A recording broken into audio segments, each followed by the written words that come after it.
And the student said, yes, sir. That's why nothing exists without something maybe. Amen. Amen. Gusto si teacher. May gumawa dyan.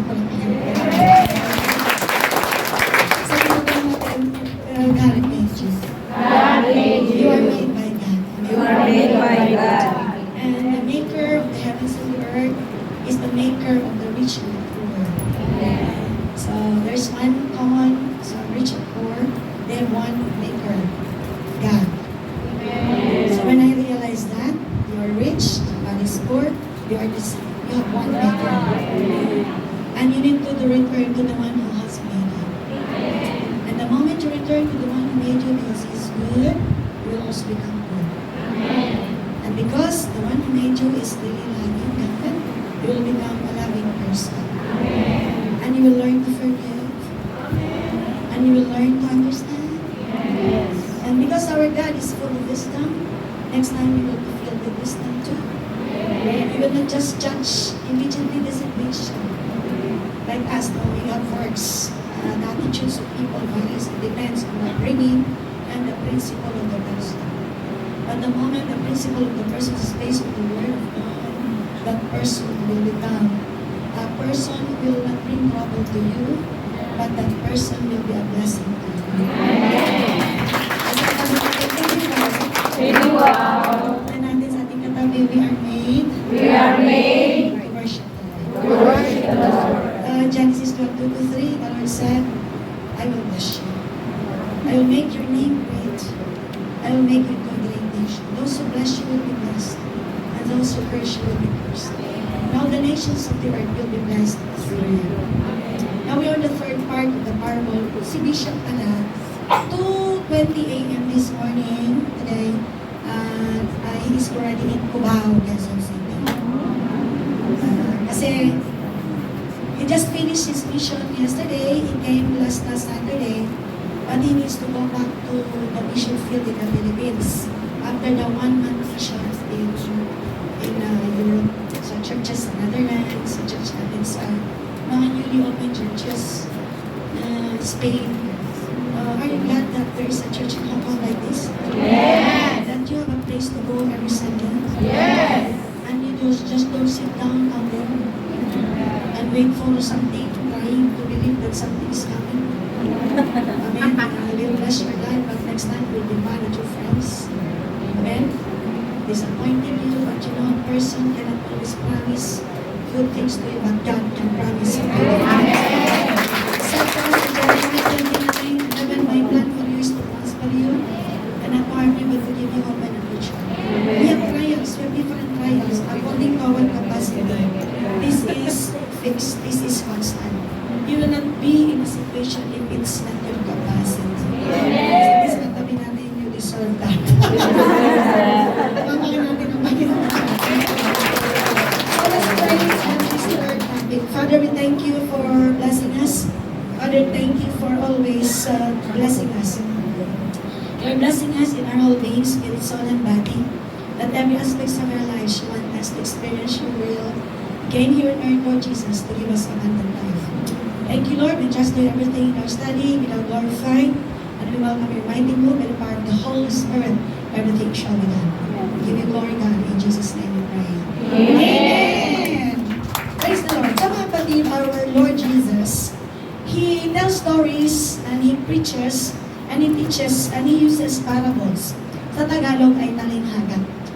So, in this topic, the mustard seed, it's a powerful teaching shared by the Lord.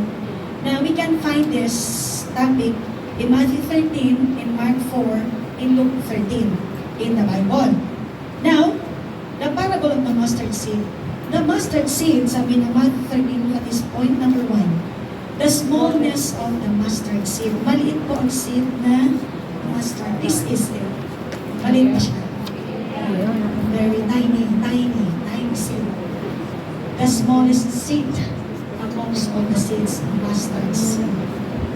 But next time that seed becomes this.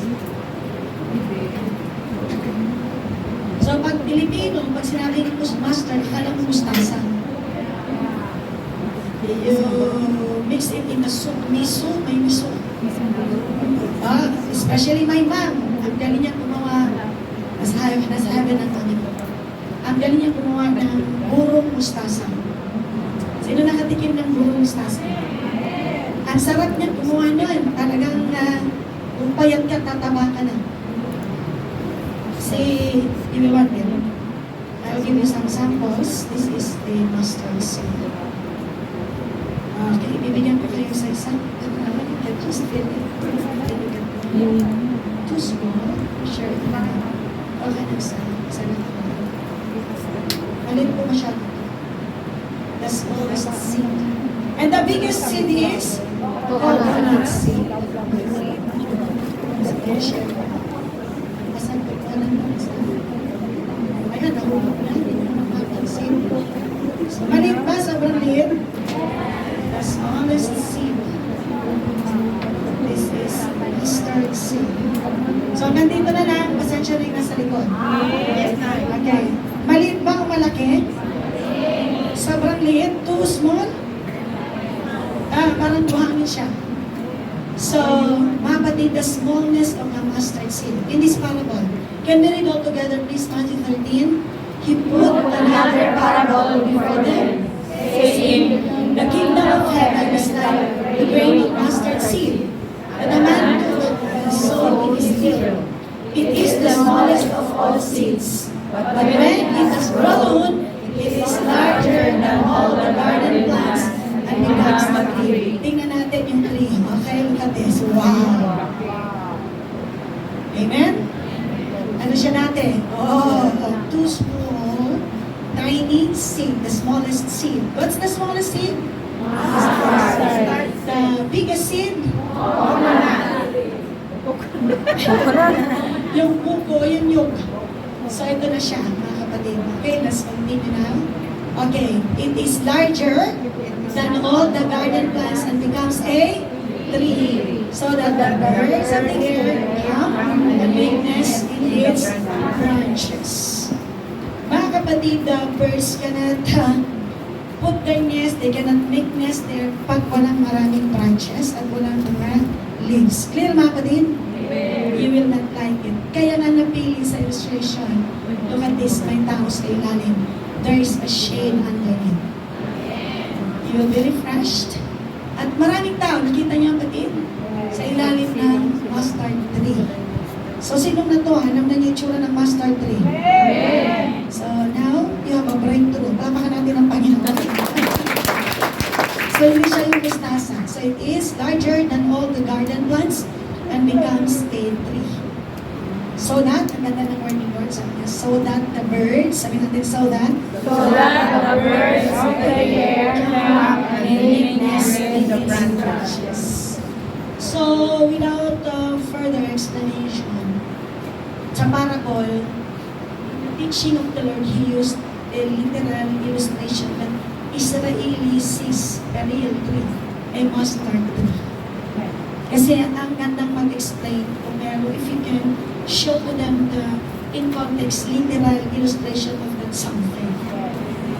Therefore, it will just dawn on your mind na, wow, a bird will there stay, the people can stay there. So it means from a very small seed, the smallest seed next time, ay a channel of blessing even to the birds. Amen. When you look at it, nung siya ay seed pa, at hindi pa siya nag-grow, ay look at this. Parang useless. Oh, where is your seed now? You're still holding it? Probably it's now dropped and you cannot find it anymore. So at first, when it's still a seed, parang it's useless. What's the use? What's the purpose? What's the function? Parang napaka-small. But next time pala, it can become na like this. Sa malasa pa lang pasok. Amen, amen, amen? So the Lord Jesus, He used the mustard seed as an illustration. Illustration ni Lord to emphasize the humble beginnings. Can we say it again? Humble beginnings. Humble beginnings. The humble small beginnings of the kingdom of heaven. Through the mustard seed, yes, it is tiny. It grows into a large tree. Ang liit, no? Liit, look at this. Ang liit, no? And then it grows into a large tree, providing shelter for birds. So, how do we apply this illustration of the Lord to us? This parable reminds us that God can bring about, our God, He can bring about significant things. He can bring about significant, important things from seemingly insignificant beginnings. Ulitin ko rin. Na parang walang kwenta, walang gamit, hindi mahalaga, not important. But God can bring about that, mga kapatid, na parang insignificant to become significant. Amen. From nothing to something. Amen. From useless to useful. Amen. Amen.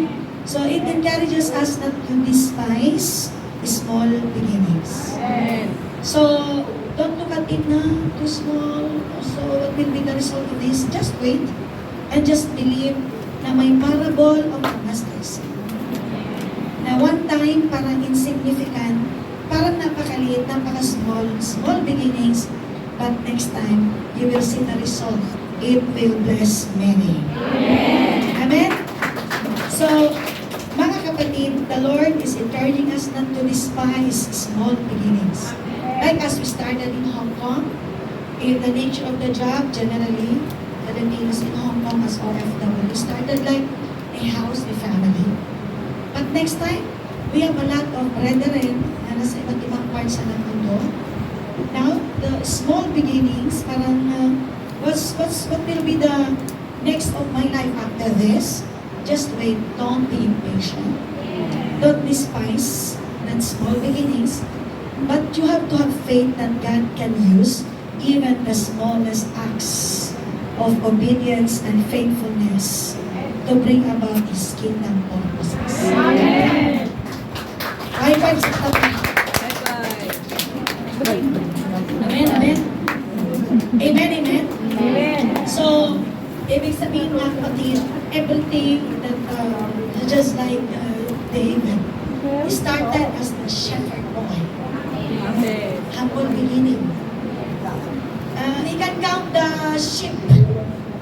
The father entrusted his father, entrusted him, his father Jesse. He knows how many